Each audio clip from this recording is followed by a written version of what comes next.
ہے۔ اللہ غریب میں اپنی مرضی سے نہیں بنا، تو نے مجھے غریب بنایا ہے۔ اللہ میں نے تیرا نام لے کر ان سے روٹی کا سوال کیا، بدلے میں مجھے تھپڑ ملا۔ اللہ میں تو ان سے بدلہ نہیں لے سکتا، لیکن تو لے سکتا ہے۔ اے اللہ تو اس سے ان کا بدلہ لے، تو اس سے میرا بدلہ لے۔ اللہ سے شکایت کر۔ جب میں فارغ ہوا، چلنے لگا، تو میں اپنے شیخ سے میں نے کہا حضرت جی کوئی نصیحت کر دیجئے۔ بات یاد آ گئی، آج سے 15 سال پہلے کی بات۔ میں نے کہا حضرت جی کوئی نصیحت کر دیجئے۔ حضرت نے فرمایا بیٹا ایک بات ہمیشہ ہماری یاد رکھنا کہ کوئی تمہاری شکایت اللہ سے نہ کرنے پائے۔ ہائے ہائے، بڑوں کی باتیں بڑی ہوتی ہے۔ کیا فرمایا؟ کوئی تمہاری شکایت اللہ سے نہ کرنے پائے۔ ابا سے کرے گا بچ سکتے ہو، اماں سے کرے گا بچ سکتے ہو، پولیس تھانے میں کرے گا ایک دن تم وکیل کر کے پورے طور پر کورٹ سے بری ہو سکتے ہو، لیکن اللہ سے اگر کسی نے تمہاری شکایت کر دی تو چھوٹنا مشکل ہو جائے گا، بچنا مشکل ہو جائے گا۔ بیٹا ایک میری بات ہمیشہ یاد رکھنا کہ کوئی کسی کو اتنا مت ستانا کہ کوئی تمہاری شکایت اللہ سے کرنے پر مجبور ہو جائے۔ اس فقیر نے اللہ سے شکایت کر دی، اللہ تو اس سے تو میرا بدلہ لے، میں نہیں لے سکتا لیکن تو لے سکتا ہے۔ بس اللہ نے وہی سے پکڑ کر لیا۔ اب دھیرے دھیرے انصاف کا مال کم ہونا شروع ہو گیا، کم ہونا شروع ہو گیا۔ ہاں باغات کو آگ لگ گئی، کھیتیاں برباد ہو گئی، ان کو ایک ایسی بیماری لگ گئی کہ ساری زمین ان کی چلی گئی، جائیداد ساری کی ساری بیچ ڈالی، پراپرٹی سب برباد ہو گئی۔ ہاں ایک دن فاقے کی نوبت آ گئی، بھیک مانگنے کی نوبت آ گئی۔ اپنی بیوی کو بلایا، بیوی بڑی نیک تھی، بیوی کو بلایا، کہنے لگے دیکھو اب میرے پاس تو کچھ باقی نہیں بچا ہے، ہاں اب ایسا کرو، تو ایسا کرتا ہوں میں تمہیں طلاق دے دیتا ہوں، تم اپنے میکے چلی جاؤ، میں بھیک مانگ کر کے کھا لیا کروں گا۔ بیوی کو طلاق دے دی، وہ اپنے میکے چلی گئی، میکے آ کر کے خوب روئی، اللہ سے خوب توبہ کی، اللہ میرے شوہر کے گناہوں کی سزا مجھے مت دیجیے، اللہ مجھے معاف فرما دیجیے، اللہ میرے گناہوں کو معاف فرما دیجیے، میرے شوہر کی خطاؤں کو درگزر فرما دیجیے، اللہ تم مجھ سے راضی ہو جا، اے اللہ مجھے دیندار اور مالدار شوہر عطا فرما دیجیے، جو دیندار بھی ہو اور مالدار بھی ہو۔ اللہ نے بیوی کی دعا قبول فرما لی۔ میری بہنیں سن رہی، میں کہا کرتا ہوں اکثر کہ آپ اللہ سے مانگا کریں، اللہ سے دعا کیا کریں، اللہ تعالیٰ آپ کی ضرور سنے گا انشاءاللہ۔ ہاں اللہ سے جب اس بہن نے دعا مانگی، اللہ تعالیٰ نے دعا قبول فرما لی۔ جب اس کا نکاح ہوا، اس کا شوہر دیندار بھی تھا اور مالدار بھی تھا، یہ بھی نماز پڑھیں وہ بھی نماز پڑھیں، یہ بھی روزہ رکھیں وہ بھی روزہ رکھیں، یہ بھی صدقہ کریں وہ بھی صدقہ کریں۔ ایک دن یہاں بھی میاں بیوی کھانا کھانے بیٹھے، باہر ایک فقیر آیا، گھر والوں 2 دن سے بھوکا ہوں، اللہ کے لیے کھانا کھلا دو۔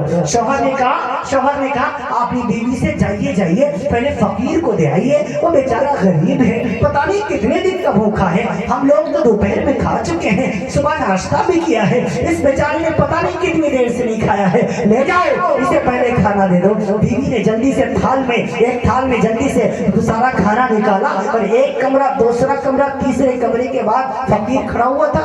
فقیر کو جیسے ہی دیکھا، پہلی نظر پڑی بیوی کی کہ بیوی گری، دھڑام سے چلائی اور بے ہوش ہو گئی۔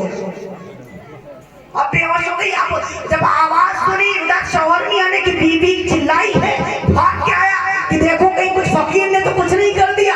دیکھا کر کے تو بیوی بے ہوش پڑی ہے، پانی پڑ کے دم کیا، چھینٹے ماری، تھوڑی دیر کے بعد بیوی کو ہوش آ گیا، پوچھا بتاؤ تم بے ہوش کیوں ہو گئی، کیا اس فقیر نے کچھ کر دیا؟ بیوی نے کہا ذرا بیٹھو تو ہم بتائیں۔ کہا ہاں بتاؤ تو صحیح۔ بیوی کہنے لگی جس فقیر کو میں کھانا دینے آئی تھی وہ فقیر اور کوئی نہیں، وہ میرا پہلا والا شوہر ہے۔ اللہ نے ہمیں مال دیا تھا، جب ہم غریب تھے تو اللہ کو پہچانتے تھے، نماز بھی پڑھتے تھے، روزہ بھی رکھتے تھے، زکات بھی دیتے تھے، حج کی بھی نیت تھی۔ جب اللہ نے مال دے دیا، نماز پڑھنا بند کر دیا، روزہ رکھنا بند کر دیا، صدقہ خیرات بند کر دیا۔ ایک دن ہم میاں بیوی کھانا کھانے بیٹھے تھے، جیسے آج بیٹھے ہیں، باہر ایک فقیر آیا، اس نے اللہ کا نام لے کر کے کھانا مانگا، ان کو غصہ آ گیا، انہوں نے کھینچ کے تھپڑ مار دیا۔ اللہ جانے اس نے کیا کہہ دیا۔ اسی دن سے ہمارے گھر پر آفتوں کے پہاڑ آ گئے، سارے باغات ختم ہو گئی، ساری کھیتیاں برباد ہو گئی،